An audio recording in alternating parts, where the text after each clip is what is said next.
कभी आपने किसी और को देखकर खुद को पहचाना है? आज मैं आपको अपनी लाइफ की स्टोरी बताऊंगी। Confusion, dreams, art, fear, hope, सब कुछ एक साथ। So stay till the end because maybe you will find yourself in this story too. Hi friends, I am Meenakshi and I am an artist, a art student, a content creator, and honestly, sometimes I don't know exactly who I am becoming.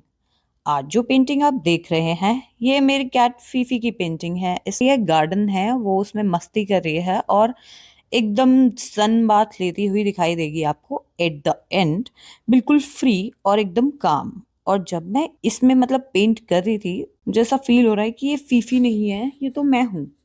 Phi Phi बिना किसी tension के जीती है। उसे future की चिंता नहीं होती है, कोई उसको पास्ट का प्रेशर नहीं है। बस आज के मूवमेंट में वो जीती है। धूप, हवा, घास और फ्रीडम। और मैं सोचती हूँ स्टडीज का क्या होगा, आर्ट का करियर बनाऊं या नहीं, यूट्यूब, इंस्टाग्राम, कंटेंट क्रिएशन सब कुछ करना है, पर कभी कभी लगता है कि कुछ क्लियर नहीं है। बट जब भी मैं फीफी को देखती हूँ, she reminds me always life सिर्फ डिसीजन का प्रेशर नहीं होता, जबकि लाइफ होता है कि मोमेंट को आप एंजॉय कैसे करते हो।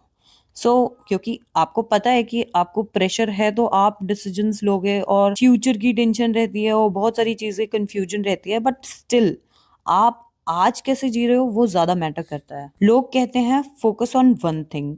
एक दिन मैंने अपने एक दोस्त से पूछा कि यार मैं क्या करूं, बहुत कंफ्यूजन है, कहीं कुछ हो नहीं रहा है। Then he said to me कि focus on one thing Meenakshi, ये भी वो भी, तुम हमेशा सोचते हो कि तुम सब कुछ कर लोगी।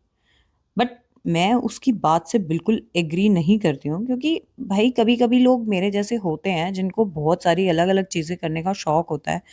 कभी मुझे लगता है कि मैं दीवार पेंट कर लूँ, कभी मुझे लगता है कि मैं कुछ और करूँ, गिटार सीखूँ, कथक करूँ।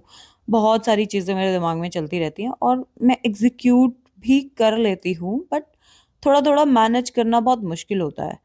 मैं ड्राइंग करती हूँ, पेंट करती हूँ, वीडियोस बनाती हूँ, स्टोरीज सुनाना चाहती हूँ। कभी कभी लगता है कि मैं कंफ्यूज हूँ, पर मैं इसको बुरा नहीं मान सकती, क्योंकि मुझे ऐसा लगता है कि मैं इसको एक्सप्लोर कर रही हूँ।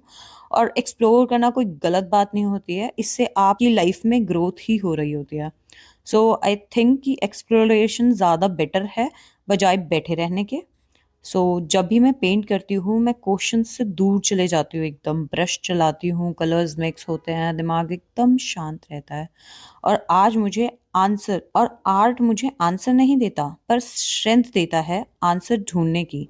जैसे फीफी बिना सोचे समझे धूप में लेटी रहती है, वैसे ही मैं आर्ट के साथ थोड़ा रेस्ट ले लेती हूँ। मतलब मुझे बहुत मजा आता है आर्ट करते वक्त, एकदम दिमाग शांत रहता है मेरा। अगर आप भी मेरी तरह हो, कंफ्यूज्ड, क्रिएटिव, सेंसिटिव और थोड़े से लॉस्ट, तो याद रखना, लॉस्ट होना फेलियर नहीं होता। लॉस्ट होना मतलब आप चल रहे हो। आज मेरी कैट मेरी टीचर है और ये पेंटिंग मेरा रिमाइंडर। लाइफ को थोड़ा एंजॉय करो। और अगर आप यहाँ तक आ गए हैं मेरी वीडियोस को देखते देखते, तो मुझे लगता है कि आप इस आर्ट को फील कर पा रहे होंगे और मेरी बातें आप तक सही सलामत पहुंच चुकी होंगी। और ये जो कैट का गॉश पेंटिंग है, ये बहुत सुंदर था। If you want to try this, you can try this. ये बहुत ही इजी है, आपको बस आउटलाइन करके कलर्स फिल करने हैं और ज़रूरी नहीं है कि आर्ट परफेक्ट हो। बेटर चीज़ ये रहती है कि आर्ट ना होने से अच्छा है कोई खराब आर्ट हो, बट खराब कुछ नहीं होता है। Everything is just art. Art अपने आप में ही बहुत ब्यूटीफुल होती है। अगर आप ये सोचते हैं कि मेरा काम अच्छा नहीं है और मैं करूँगा तो ये हो जाएगा, मतलब अच्छा नहीं लगेगा, अरे करोगे नहीं तो आएगा कैसे। गाइस, आप प्रैक्टिस करो। ये बहुत ही सुंदर बन के आया था और मैं भी बहुत ही बुरा करती थी, बट अभी मैं ठीक करने लगी हूँ थोड़ा बहुत शायद। And at the end, if you like my video, please like, share and subscribe to my channel guys. Thank you so much for watching और मेरे को झेलने के लिए भी धन्यवाद।